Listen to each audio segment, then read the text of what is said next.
Muy buenos días. Estoy encantada de estar aquí con un gran poeta andaluz, que es Francisco Muñoz Soler, pues aquí en Nápoles, que le recibimos con su libro. Muchas gracias. Con su libro que acabo de traducir, Eloquencia de Silencios, Eloquencia di Silenzi, en la editorial Dante de Car, dirigida por el amigo Raimondo Di Maio, amigo de todos, hasta del poeta Henri de Luca. Pues sí, aquí estamos encantados de poderle recibir a Francisco. Una pregunta sobre este título que me encantó al comienzo, por eso he decidido traducirle. Pues un título peculiar, Elocuencia de Silencios. ¿Qué importancia tiene para ti el silencio y por qué la elección de este título? Bueno, soy convencido de que la palabra tiene un componente como acción de descanso, ¿no? Y creo que el silencio, y más en poesía, habla más que, o es tan importante o habla más que las mismas palabras, y más en este mundo donde se utilizan tantas palabras superficiales y tanta palabrería. El saber leer y el saber hablar tiene un ritmo, un tono, un espacio donde el silencio es fundamental. Es fundamental. Lo voy a resumir in italiano. Perché l'importanza del silenzio per me, Eloquenza di Silenzi, è un titolo che ci rimanda immediatamente a questa voce che è il silenzio, una voce importantissima per la quale tutti quanti abbiamo bisogno di riflettere, che il silenzio a volte parla più di molte parole inutili, delle parole che si utilizzano in maniera inutile durante insomma, il nostro giorno dopo giorno. Tanto per evocare un titolo famoso, no, del nostro carissimo Ungaretti. Allora, quello che è importante è sottolineare che il silenzio ci marca un attimo il ritmo, le pause e ci fa riflettere e ci dà anche la possibilità di scrivere e di creare, quindi è un elemento per la creazione importantissimo.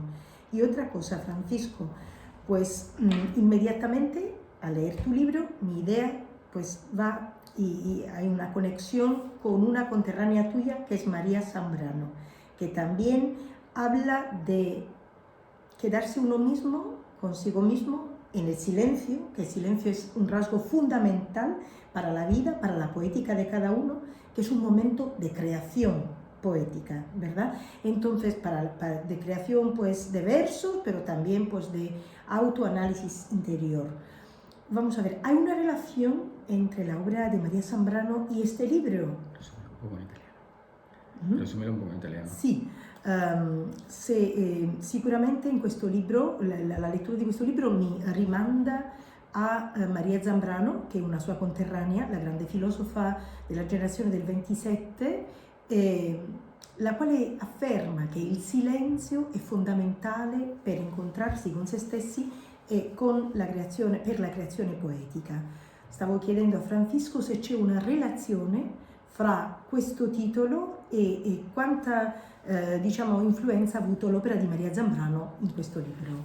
No sé si aquí hay un poema, fíjate, me lo he recordado, que creo que tiene que ver con justamente la pregunta que me has hecho, que se llama mantener el equilibrio en el espíritu. No sé por qué, voy a ver, lo he visto pero se me ha ido, en la página 38, fíjate, que es curioso, no había caído en eso, y además tiene un epígrafe de Rainer Maria Rilke, que dice: no sigas empeñado en comprender la vida y será para ti como una fiesta, acepta los días. Eso nos lleva un poco a la pregunta tuya, a lo que dices de María Zambrano. Debemos tener calma, sosiego y un momento donde nos reconozcamos nosotros mismos, donde nos reconozcamos y sepamos hacia dónde vamos, qué proyectos de vida tenemos, qué son las cosas realmente importantes de la vida, que nos hace crecer como persona, que nos hace ser mejores cada día. Y es un poema que yo no le había dado mucha importancia, pero que tú me has dado las claves. Mantener el equilibrio en el espíritu, que la etérea ala sin sonido fluya en calma, a eso aspiro, sin desear volverme gente hueca en el frontispicio, que lo hermoso será el camino, y sus huellas, cicatrices de silencios, me guíen al ámbito de un futuro, donde mi alma no se consuma en el sonido del miedo y el olvido. ¡Qué maravilla! Y bueno, pues... me has dado las claves. Sí. A veces me hacen que descubrir cosas. Yo aquí también encuentro pues un eco siempre pues andaluz, para mí que soy una extranjera que se acerca a vuestra literatura, y caminante no hay camino. Sí. O sea, este fluir del tiempo, pues que es un poco, tiene también un matiz machadiano, ¿no? Pues este tiempo que es algo precioso que tenemos que un poco profundizar, pero que a la vez pues huye, ¿no? El tiempo que huye. Voy a leer el mismo poema en italiano, voy a resumir un poco lo que hemos dicho y voy a leer el poema. Pues Francisco ci suggerisce che praticamente in questa poesia, nella quale c'è una citazione di Rilke, che tutti quanti conosciamo, il grandissimo poeta maestro di quasi tutti coloro che condividiamo il piacere della poesia, e abbiamo proprio questo incipit, questo inizio che dice mantenere l'equilibrio nello spirito. Condivido con voi questa traduzione, che è uno peraltro delle poesie che più mi è piaciuta, che mi ha gustato, mi ha incantato.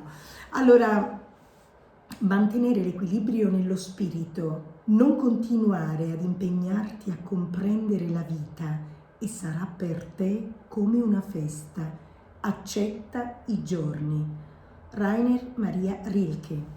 Mantenere l'equilibrio nello spirito, lascia che l'eterea ala silenziosa fluisca con calma.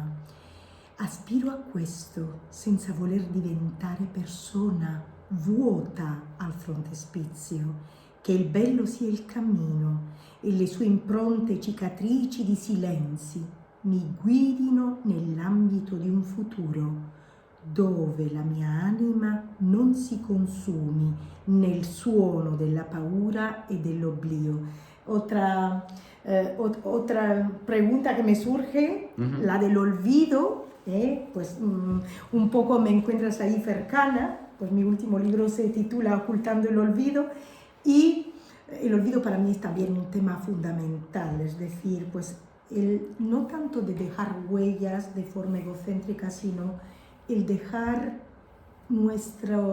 que seamos testigos para los compañeros, para los familiares, para la vida misma, pues que nuestra experiencia poética sirva, pues que podamos compararnos y que a través de la palabra todo fluya en el tiempo. Me pareció pues una reflexión ahí pues bastante, ¿no?, adecuada, porque tú hablas del olvido y hablas también de la importancia del tiempo, que sí fluye lentamente, que lo tenemos que aprovechar, pero que es un tiempo precioso en el que hay un marco en el que tenemos que un poco, no, movernos. Di un poco in italiano eso. Sì, mi è sembrato un tema importantissimo, quello della dimenticanza, dell'olvido. È un tema a me molto caro, perché appunto il mio ultimo libro scritto in lingua spagnola si intitola Ocultando el olvido, quindi mettendo da parte ciò che dimentichiamo, quindi, no? Occultandolo, ed è un tema importante affinché noi stessi non siamo dimenticati, noi che condividiamo la parola, però non per un egocentrismo, non per un mero fine egocentrico, ma affinché la parola serva da testimonianza, che sia un'impronta anche per il futuro e verso il futuro di ognuno di noi. Bueno, no sé, tengo varios poemas que son muy directos con el silencio Lo que pasa es que no te podría decir que exactamente sobre lo que me dices, pero sí que están referenciados. Bueno, este es un poema, digamos, que tiene bastante de parte social, pero un poco la misión del silencio. Y que dice, bueno, ten en cuenta que este libro tiene varias secciones y algunas son de mi experiencia en Centroamérica, de la brutalidad, de la injusticia, de la violencia. Y este poema, bueno, aunque no sea tan concreto como el otro, se llama que el silencio no sea resignación. Que el silencio no sea resignación, sino pausa con más alcance que las palabras. Que derribe los muros invisibles de la infamia y su sonido, simiente de esperanza, sea espacio de belleza y piedad, donde se construya convivencia. Eso tiene que ver un poco con el principio de nuestro conversatorio, pero ya que me dices un poco sobre lo que tú habías dicho de el olvido yo creo que el olvido a nivel de las personas es un factor que debemos asumir, la fugacidad. Considero que mientras seamos recordados por familiares que nos quieren, pues siempre estaremos vivos. Hay una cuestión, bueno, en algunos libros, poemas de otros libros, por ejemplo, dedicado a mi padre, y en algunas conversaciones que he escuchado, las personas cuando son jóvenes, el mundo de los fallecidos, de los muertos, Casi pues no les pertenece. casi no les pertenece, pero cuando pierden familiares tan cercanos como un padre, hermano, Ya uno se da cuenta. empieza a conversar con los ellos. Es decir, tenemos conversaciones casi diarias con personas Que ya no están. que ya no están, y nos decimos cosas que nunca las tratamos en vida. Ya. Es decir, ya. Un acercamiento a lo que es alma sí, y alma, ¿no? Sí, porque a veces, digamos, con nuestros familiares, por circunstancias de la vida, pues nuestros padres trabajan mucho, tienen o somos muchos hermanos, y hay cosas que están incumplidas de alguna manera. Que no la hemos hablado. Claro, claro. Y además, de alguna manera, dejar de ser de padre a hijo o de familiar, sino que se hace todo como más horizontal, ¿no? Más tú a tú. Y ese niño o ese hijo o ese padre a tu hijo, que ojalá nunca me ocurra a mí, pues resulta de que estamos ahí mirándonos cara a cara y nos hablamos. Directamente y nos decimos las cosas de forma fraterna, no sin... Franca también. Franca, pero sin agresividad. Con calma. Con calma y con un amor superior al amor, a veces, que no hemos tenido cuando vivíamos juntos. Claro. Y eso es... mientras eso exista, el olvido... No va a existir, no existe. Claro. Pero debemos darnos cuenta que el olvido forma parte de nuestra naturaleza. El olvido es parte de naturaleza. Y eso sí que es oriental. Somos agua, formamos parte de la naturaleza como una gota de agua que se transforma en otra energía y da vida a otras cosas. Y al final, nosotros somos parte de la naturaleza, energía, que vamos en el futuro a tener otra actividad. Y tenemos que desprendernos del ego. Y parte, por ejemplo, incluso de los poetas y de los escritores y tal, incluso de los más referenciales, al final, nuestro espacio-tiempo, 500 años mucho, pero si observas la historia de la Tierra, a veces se habla de 50.000 años. Ya. ¿Qué quedará dentro de 50.000 años de los grandes escritores o poetas de ahora? Pues básicamente igual mirar en un archivo de estos súper electrónico que andará ahí, de alguien muy investigador y tal. En definitiva, tenemos que valorar nuestra vida claro, actual, nuestro día a día, quererlo, tener una convivencia fraterna con nosotros y con los demás, y saber que nuestro mundo es vivir y dejar de transformarnos y ya. En otro estado, claro, claro. Pues lo voy a traducire in italiano e stava parlando di una riflessione veramente importante, che è quella del colloquio diretto con le persone che non ci sono più, con i morti, che prima magari durante una convivenza terrena non si poteva parlare del tu a tu, non ci si poteva rivolgere direttamente da anima a anima in maniera quasi orizzontale, in maniera quasi ugualitaria, e invece poi da morti c'è questo dialogo, questo colloquio che è anche dovuto, questa esperienza, ai suoi viaggi che ha fatto in Hispano America, no? Dove c'è un culto degli antenati, dei morti, della famiglia, vero? E questo diventa sempre più, cioè, e quindi diminuisce sempre più quella che è la dimenticanza, l'olvido, perché l'assenza diventa presenza in qualche maniera, diventa dialogo, no? E presenza. Vorrei, peraltro, ora sì te lo voy a traducir, vorrei fare un riferimento a uno dei miei maestri, autori andalusi importantissimi, che è Federico García Lorca, che quando ci parla del silenzio ci dice: è un silenzio ondulato, un silenzio dove scivolano valli ed echi e che piega le fronti al suolo. Es un silencio ondulado, un silencio donde deslizan los valles y los ecos que doblan las frontes en el suelo. Pues vamos a ver las frentes en el suelo, discúlpame. Pues vamos a ver qué es lo que opinas y cuánto ha influido la figura de Federico García Lorca en tu obra. Y si hay una conexión, si hay una referencia y lo que representa para ti, dado que eres andaluz. Sí, a ver, realmente no tengo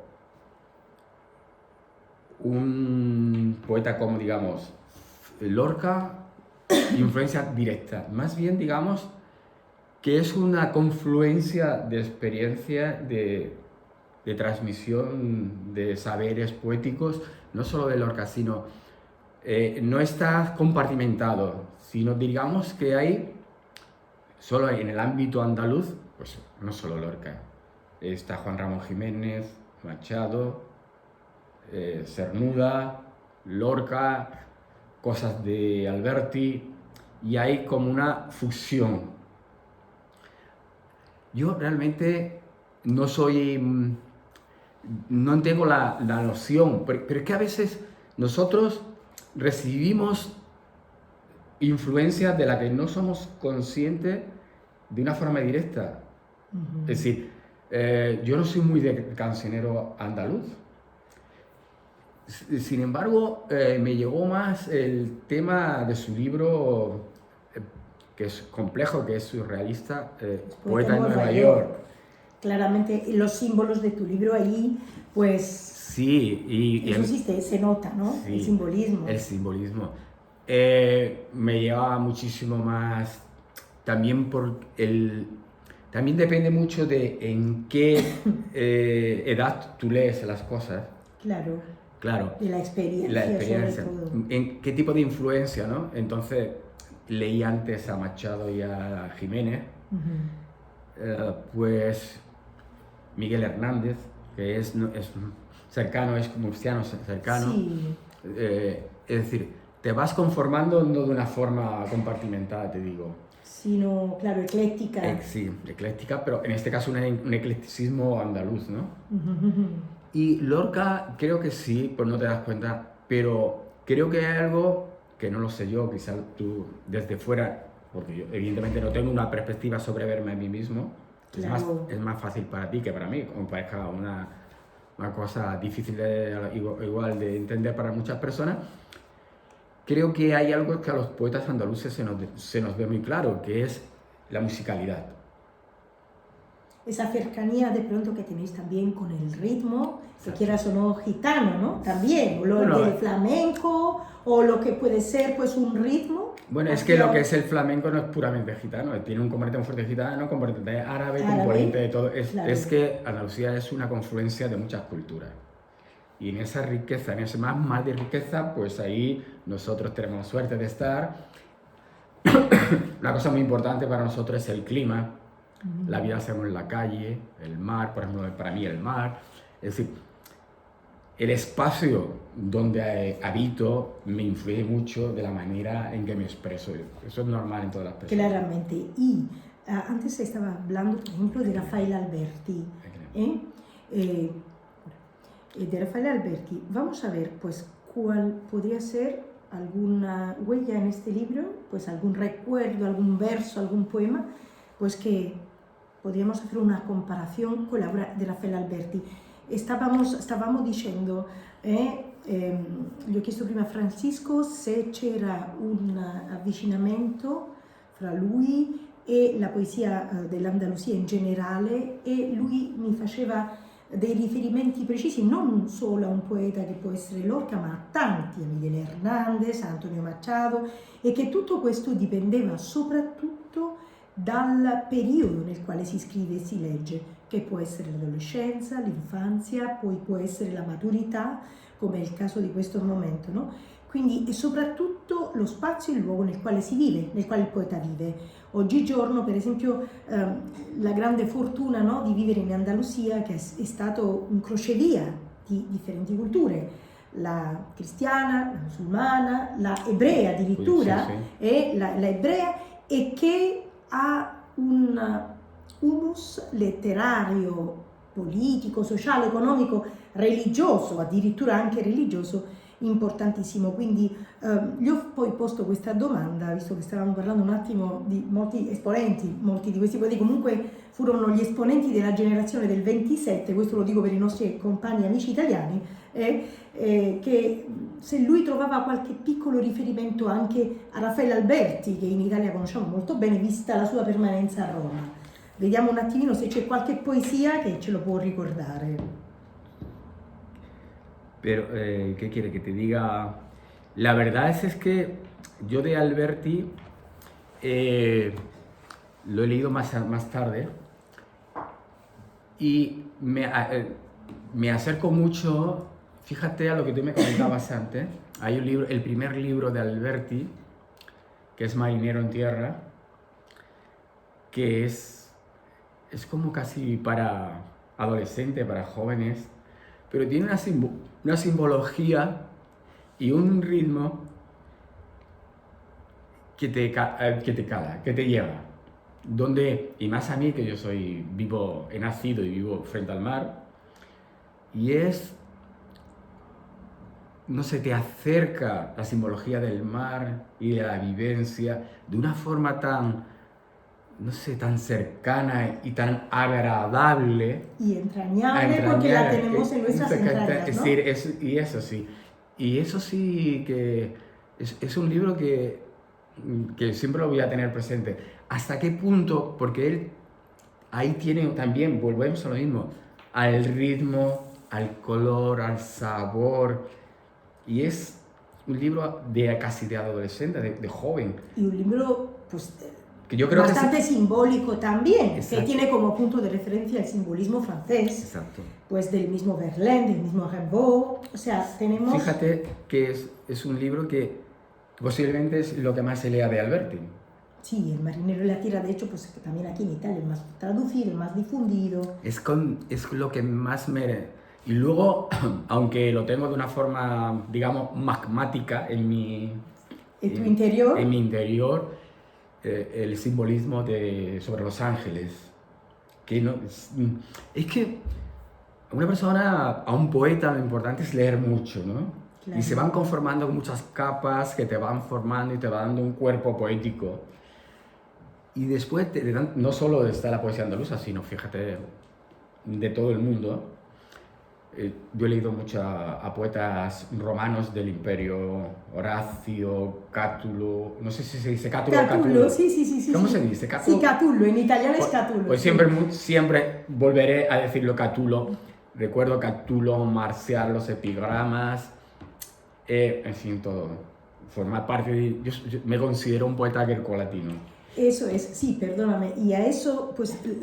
La sensación que he tenido, ¿no? A propósito de Catulo, ¿no? Pues que nos dice en latín, carpe diem, quan minima credita, postero. Es decir, pues el tiempo lo tenemos que aprovechar. Sì, è il tempo che lo tenemos que aprovechar. Stava dicendo un riferimento sicuramente diretto, incosciente, forse che ce l'ha nella sua personalità, a Raffaele Alberti. Il libro che lui ha letto è Marinaio nella Terra, Marinero nella Tierra, forse il libro più conosciuto, più diffuso di Raffaele Alberti, anche qui in Italia, che ha questa sempre duplice sensazione con il mare che fa parte dello spazio, dell'intorno nel quale lui vive, che ce l'ha sempre di fronte e che fa parte anche della sua interiorità. E il simbolismo che troviamo anche in questo uso, in queste immagini del mare, che ci rimanda al simbolismo francese soprattutto, al simbolismo francese di Rimbaud, di Baudelaire e di Verlaine. Delle immagini, dei colori, delle sensazioni. Antes me has hablado de mis influencias. E un'altra cosa, e le influenze, lui si un attimino identifica come un poeta greco-latino e di fatto abbiamo fatto anche un riferimento a Catullo, al tema del carpe diem, cioè quindi del tempo. Ecco qui come questo libro Eloquenza dei silenzi si può un attimo inquadrare in un, lo direi in spagnolo, goce del tiempo, però goce con un sentido, con un significato di approfittare il tempo, perché il tempo è poco, a volte rimane poco tempo e quindi bisogna vivere al massimo in pienezza e con grande soprattutto calma e con gioia, tranquillità, che è quello che traspare da questo libro. A mí también, hablando de italiano, gocé leyendo mucho Horacio. Sí. Y quiero decirte que ya que estamos hablando un poco de mis influencias y has nombrado a Baudelaire, dentro de mis primeros poetas, Baudelaire sí me influyó mucho el libro Las Flores del Mal, sobre el poema, sobre todo que referenciaba a los poetas, que es el poema El Albatros. Sí. Y este poema pues que se me quedó, perdóname si te corto, grabado, souvent pour s'amuser les poètes, está hablando de los poetas que a menudo para divertirse, ¿qué es lo que hacen? Pues se ponen frente al mar. Albatros pues es el símbolo poético por excelencia. Sí, el albatros representa al poeta en el mundo suyo, que es, imagínate que el poeta cuando vuela es majestuoso, con esas enormes alas, pero cuando toca suelo, sus alas no lo dejan dar. Y cuando cae en el barco, los marineros lo maltratan y se ríen de él, porque sì, es torpe en su vida diaria. Perché è distinto, claro. Pues. Sì, allora lui sta facendo sempre questo riferimento a tutti i poeti, insomma, latini, da Catullo a Orazio, con i temi del Carpe Diem, eccetera, ma soprattutto lui ricorda e tiene presente, a proposito del simbolismo francese, ha presente sempre la poesia Albatros di Baudelaire, nel quale praticamente c'è questa identificazione fra l'uccello e lo stesso poeta, e tutti gli altri quasi ridono della condizione del poeta e quasi lo maltrattano. Invece sappiamo benissimo che il poeta era l'illuminato, era colui che l'unico capace di interpretare la realtà. E ora chiederei a Francisco di leggerci un'altra poesia che secondo lui è fondamentale in questo libro, che ci dà una chiave di lettura. Bueno, mira, en este libro empiezo con una pequeña sección, está conformado en diferentes secciones, y la primera es como una especie de presentación. Yo digo che ser poeta è una forma di essere e stare nel mondo. Sì, allora lui dice che essere poeta è una forma, un modo di essere, di esistere nel mondo. È un modo, è una maniera di essere e di esistere. Una definición pues que quedó... Una clara referencia de un poeta que conoces, que es Antonio Colinas. Sí, que dice... Aquí le saludamos a Antonio. La poesía es una forma de ser y estar en el mundo. Y aquí, mira, por ejemplo, hablando un poco de poesía, de poeta, que antes de empezar il libro pues tiene una pequeña sección de varios poemas. Sì, allora, e prima di cominciare il libro c'è un riferimento a Antonio Colinas che dice proprio che poeta è colui, è una forma di rimanere e di stare nel mondo, e c'è un riferimento ad alcune poesie. Y tengo un poema que se titula ¿Qué es ser poeta y por qué serlo? Allora, e c'è una poesia che si intitola Che cosa è essere poeti e perché esserlo? ¿Qué es ser poeta y por qué serlo? Sì, Nunca me hice las preguntas. Fluye del venero de mi ánima, forjando elección de vida, mi posicionamiento en el mundo. Manifestarme en la palabra y en lo silencio, con belleza y humanismo. che meraviglia. Che cos'è essere un poeta e perché esserlo? La poesia è un modo di essere e di esistere nel mondo. Antonio Colinas. Che cosa è essere poeta e perché esserlo? Non mi sono mai posto le domande. Scorre dalla vena della mia anima, forgiando la scelta di vita, la mia posizione nel mondo. Mi manifesto nella parola e nei silenzi con bellezza y con humanidad. Es un poema pues muy bonito, muy redondo, diríamos. Y sí, para seguir un poco sobre el tema de los poetas, el título se titula A veces los poetas. Sì, a volte i poeti, vediamo. A veces los poetas, desde sus incertidumbres, tienen la tentación de comprender la condición humana, intentando captar ecos, elocuciones de silencios, la irradiación de los besos, infinitos de miradas, sin la certeza de la ciencia arqueológica capaz de rescatar el origen de nuestras almas. Maraviglia.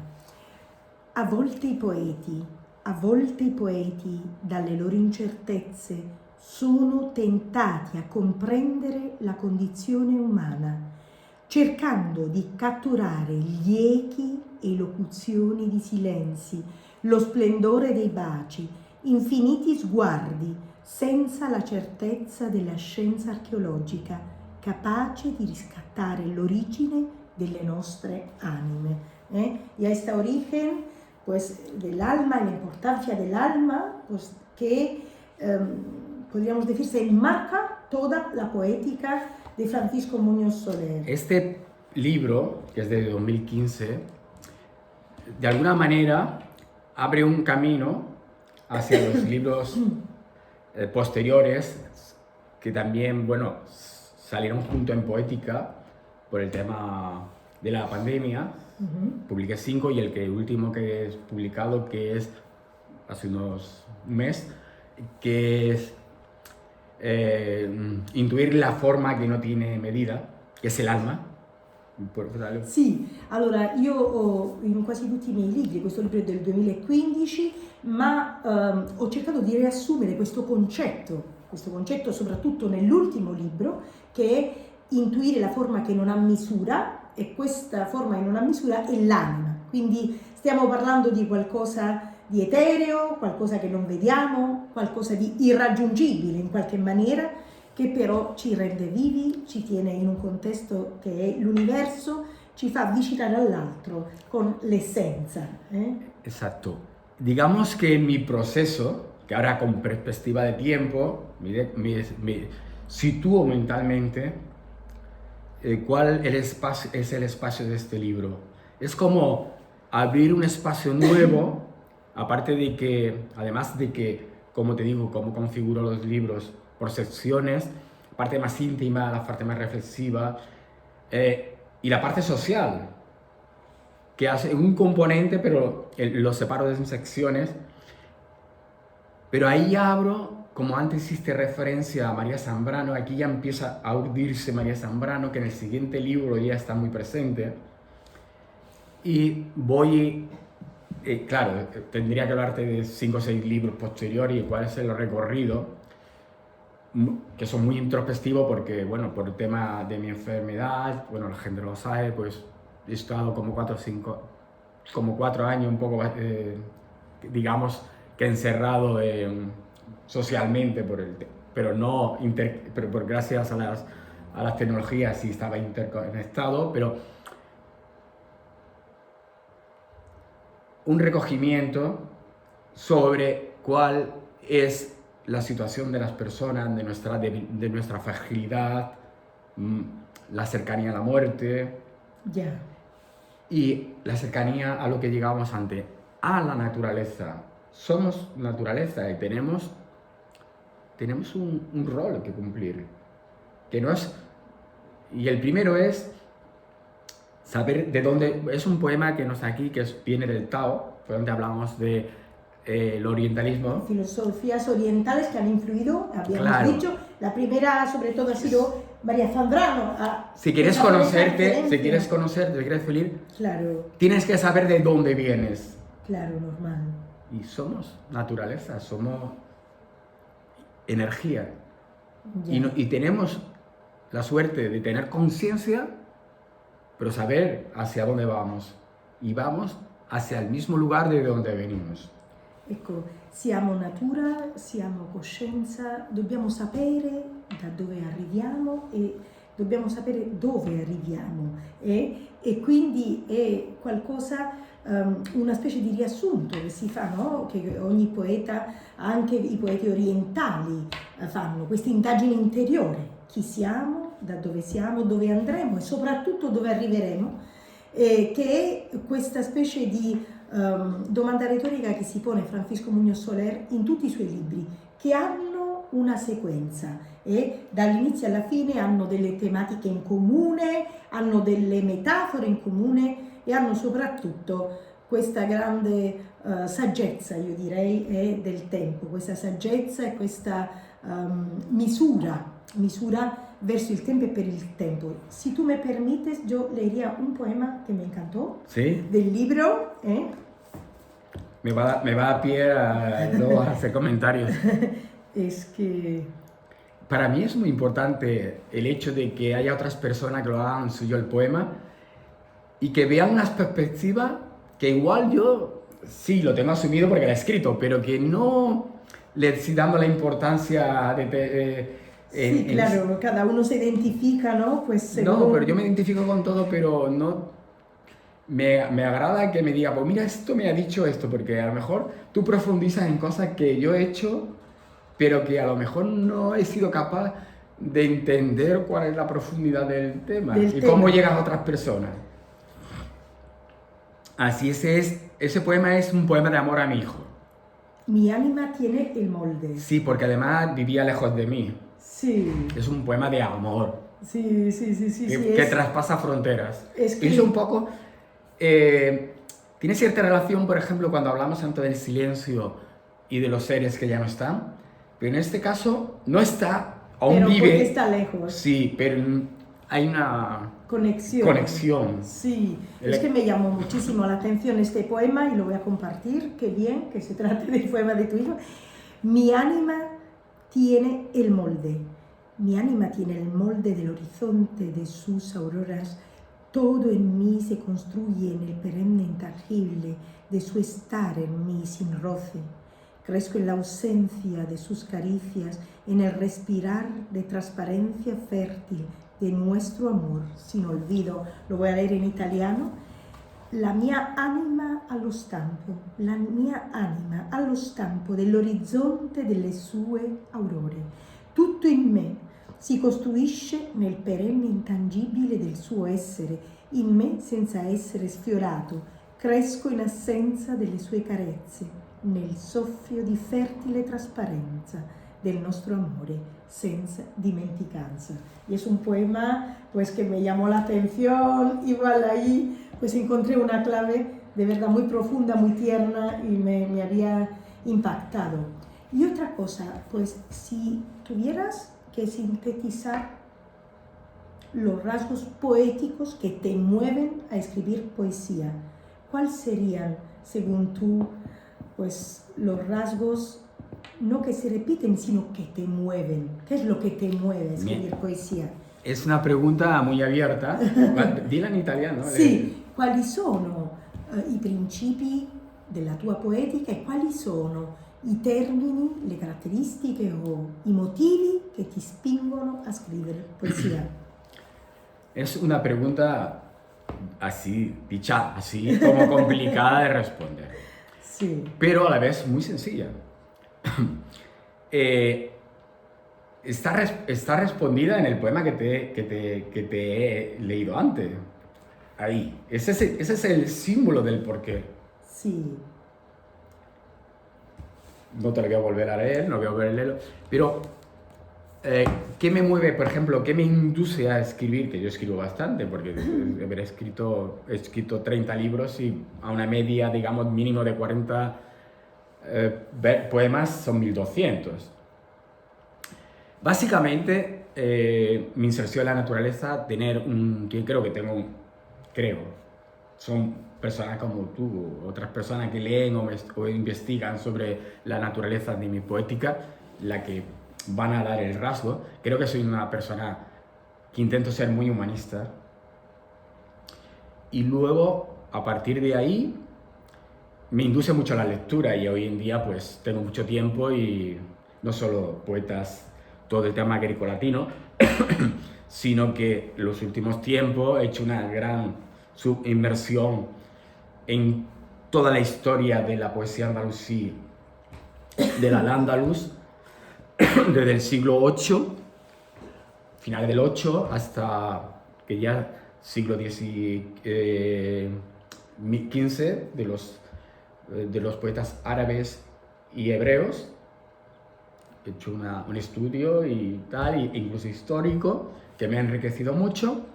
Pero, por ejemplo, te he dicho, antes hablé de Rimbaud, pues he leído prácticamente todos los simbolistas, prácticamente todos los poetas románticos ingleses, los rusos. Por ejemplo, aquí hay un poema feminista que es de Szymborska. He leído muchos polacos, Herbert, Milos, Szymborska, los rusos, Akhmatova, Malestran, en fin.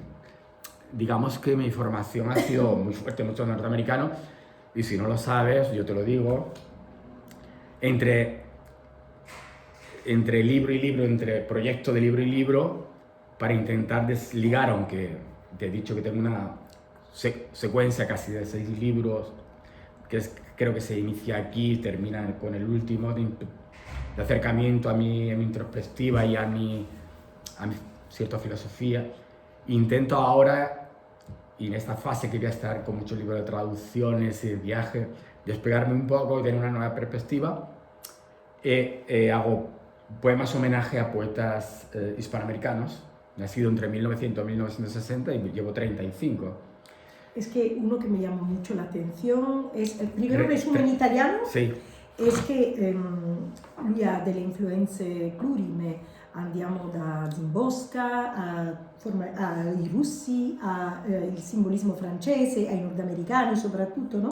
E quindi quello che lui tenta di fare è, fra un viaggio e l'altro, che ci sia anche un continuum fra i suoi libri e che ci siano dei temi che in qualche maniera evolvano, si chiudano, si riconfermano. Nel libro successivo, lui ha scritto moltissimi libri, ha scritto 30 libri soprattutto, e con la media di più o meno 40 poesie per libro, e che quindi tutto questo si ripeta e ci sia questo concetto di unione, di poetica che li unisce tutti quanti. Molto bene, mi stava sorgendo questa domanda, mi stava surgiendo, ¿no?, esta pregunta. A propósito de Szymborska, según tú, me has hablado de feminismo de Szymborska. ¿Por qué me hablas de feminismo y por qué la enmarcamos así? A proposito di Szymborska, perché la possiamo un attimo inquadrare in quello che è il tema del femminismo? Bueno, es un poema que leyendo Szymborska, que habla sobre la mujer de Lot. Es un poema que a mí personalmente me agrada, porque rompe lo estereotipo y dentro de del ámbito religioso, donde la mujer de Los se convierte en una estatua de sal al menos yo tuve la percepción de pequeño, de joven, incluso ahora, de que Sodoma y Gomorra era la tierra del mal, de la depravación. La mujer de Lot es una hija de esa tierra, tiene un mandamiento de volver, de salir de la ciudad, con una cuestión que no puede volver atrás la vista, y donde ella como mujer tiene que ir detrás del marido y obedecer sin resistir. Y ella vuelve la cabeza y no sé, de alguna manera es como un castigo divino como se queda. Y de mi punto de vista, ella lo que hace es reivindicar los derechos igual, ¿no? Su derecho, uno, como persona, fíjate bien, como persona, ante la divinidad, dos, como mujer. Porque ella en un momento determinado mira, porque ahí atrás se queda su historia, su familia, su todo. Y dos, porque quiere vivir su vida y sus sueños, y su vida y sus sueños están ahí. Y no en la obediencia debida al Dios y a su marido. Y prefiere tener un minúsculo eterno a vivir una vida que no es su vida.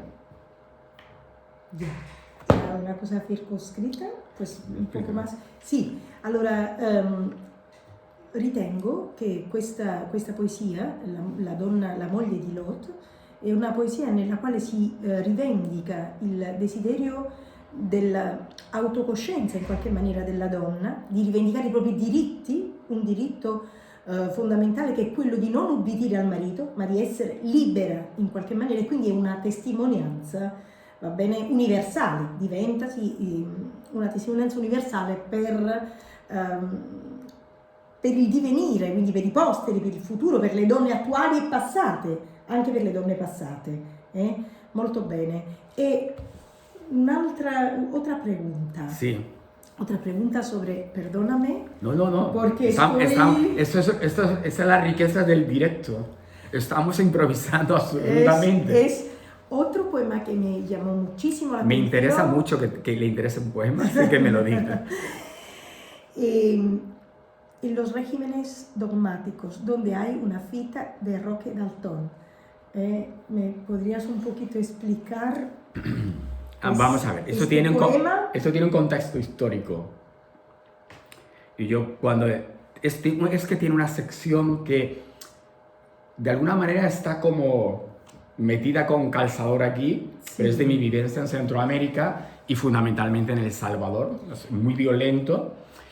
Y tenga en cuenta que en ese momento, no es ahora hay una pesadilla de presidente. Sí, es que... Pero en ese momento el presidente había estado en la guerra, es decir, había como un alto al fuego entre personas que habían pertenecido a las diferentes facciones que habían estado en guerra, una guerra civil cruenta. Y tiene un componente, ten en cuenta que es de finales de la Guerra Fría, todavía estaba el comunismo, estaba la URSS y tal. Y Roque Dalton era comunista y que vivía en Cuba y había vuelto de Cuba a El Salvador y de alguna manera, curiosamente, era menos dogmático que los que llevaban, digamos, la guerriglia insurgente. Questa cosa la traduciamo per i colleghi italiani. Questa poesia è dedicata a questo poeta che era del Salvador, i cui movimenti politici e storici del suo paese erano legati anche alla guerra fredda in qualche maniera di rimando, e che si era trasferito a Cuba e poi era ritornato in un clima di completo quasi terrore, no? E stava difendendo quelli che erano i principi più o meno comunisti. In questa stessa sezione perché sì, un attimino mi sono ricordata che merita un attimino ricordare a un poeta amico nostro che è scomparso molto prematuramente, che è Luis Borja, al quale è anche dedicata un'altra poesia. Prima leggiamo quella di Roque Dalton e poi leggiamo anche quella dedicata a Luis Borja. Allora, vediamo un attimo. Ten en cuenta de que cuando escribo esto yo estoy en El Salvador, estos poemas los escribo en El Salvador. Queste sono poesie che io ho composto nel Salvador. Bien. Sí. Y tiene que un poco que ver, aunque a los sistemas dogmáticos, no solo ideológicos políticos, sino también religiosos, fundamentalismo religioso, que tiene cierta conexión con el poema de la mujer de Lot. Allora, c'è anche una componente religiosa che rimanda all'altra poesia, che è il poema dedicato alla moglie di Lot, che c'è questa specie di fondamentalismo religioso anche, ed è tutto collegato. En este caso es un fundamentalismo político. In questo caso è un fondamentalismo politico. De dictadura. Entonces, en plena guerra... In piena guerra civile, Roque Dalton vuelve como activista. Ritorna quindi al Salvador come attivista. Y es menos dogmático que los que están dirigiendo la facción revolucionaria comunista contra la dictadura fascista. Y también hay un componente personal que casi de persona más avanzada, más brillante que los dirigentes grises del bando de la guerra. Y entonces hay un choque de ideas. Hay uno shock di idee, diciamo c'è un conflitto di idee. Por eso digo, una autocrítica equivale al suicidio. Un'autocritica equivale al suicidio. Ok. Y los propios dirigentes comunistas, que están, creo que todavía siguen vivos, o estaban vivos cuando estuve en El Salvador 2015, y se sabía quién era y estaban protegidos por el presidente de en aquel momento del país, che aveva sido attivista della guerra. Allora si sapeva in quel momento chi erano i protetti dallo Stato e si sapeva che in quel momento si andasse contro gli attivisti della guerra in qualche maniera. Sí. Es decir, sus correligionarios lo ejecutan y lo desaparecen. Sì, quindi diciamo che la parte opposta commettono delle criminali fascisti, commettono delle criminali esecuzioni oppure li fanno sparire.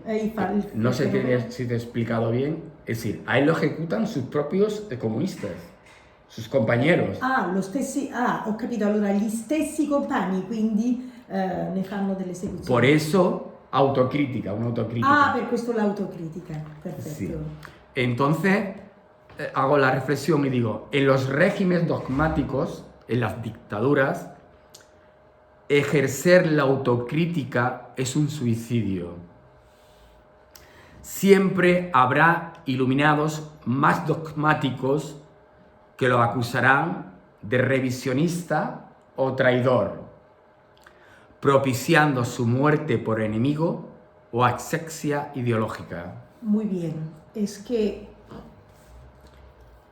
nei regimi dogmatici un'autocritica equivale al suicidio. Roque Dalton. In regimi dogmatici esercitare l'autocritica è un suicidio. Sempre ci saranno illuminati più dogmatici che li accuseranno di revisione o di traditori, causando la loro morte da nemico o asepsia ideológica. Benissimo. Y vamos a concluir ya pues casi esta entrevista tan bonita, que estoy pasando un rato excelente contigo. Quisiera hacer otra pregunta. Estoy buscando el poema de Luis Borja. Sí. Y después me hacen la pregunta. Claro, primero te doy todo el tiempo para poder buscar. Eso es. en esos tiempos, y no hace tanto, el tema de la Samara era terrible, sigue siendo terrible en Centroamérica, fundamentalmente en El Salvador, y la violencia era y sigue siendo extrema. Yo recuerdo estando allí que un lunes, había pasado el fin de semana, y en uno de los microbuses pequeños, sobre todo suele pasar incluso en México y tal, entra y sale gente para vender cosas del autobús, algo que no sé, que en Italia, en España imposible, y querían vender periódicos y no vendía ninguno, y dice, para llamar la atención, dice, este fin de semana en San Salvador 34 muertos por violencia. Ricordo di questo viaggio molto interessante ma molto crudele di un lunedì che per esempio lui si trovava lì a San Salvador e c'erano gente che entrava e usciva da questo autobus che lui aveva preso e lui ascolta questa notizia e dice nel Salvador oggi 34 morti per violenza. No en El Salvador, en San Salvador. En San Salvador, scusami, sì. Y a San Salvador. Entonces hay un poema del libro, un buen libro de Luis Borja, que tuvimos suerte, yo no sé si tú la has conocido personalmente. Sí, yo sí. Yo también, que un chico que murió con 36 años. De COVID, fíjate. Y entonces hay un verso de él que dice, y la noche se hizo disparo, y es como un testimonio de cómo es la vida, o cómo era en aquel momento, en el 2015, 2013, la vida allí. Y la noche se hizo disparo, tomó cuerpo en su sonido, expandiéndose con sabor a pólvora, creando una costra pútrida que degrada la piedad.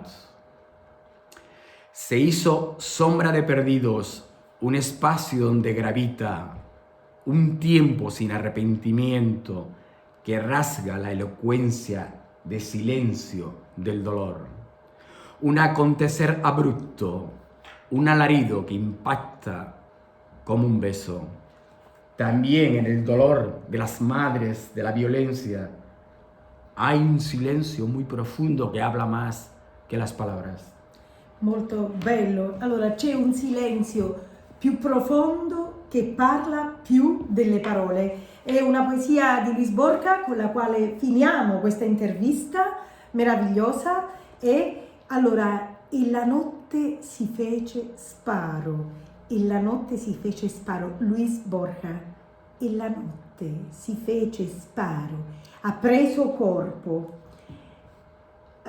espandendosi con il sapore a polvere da sparo, creando una crosta putrida che decrata la pietà, divenne ombra dei perduri, uno sparo dove gravita un tempo senza rimpianto, che strappa l'eloquenza di silenzio e questo lo resume todo del dolore, un improvviso evento di vendetta, un ululato che colpisce come un bacio. E con questa immagine...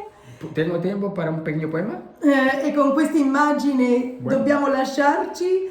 Carissimo Francisco, speriamo di ritrovarci in un'altra intervista. Muchísimas gracias.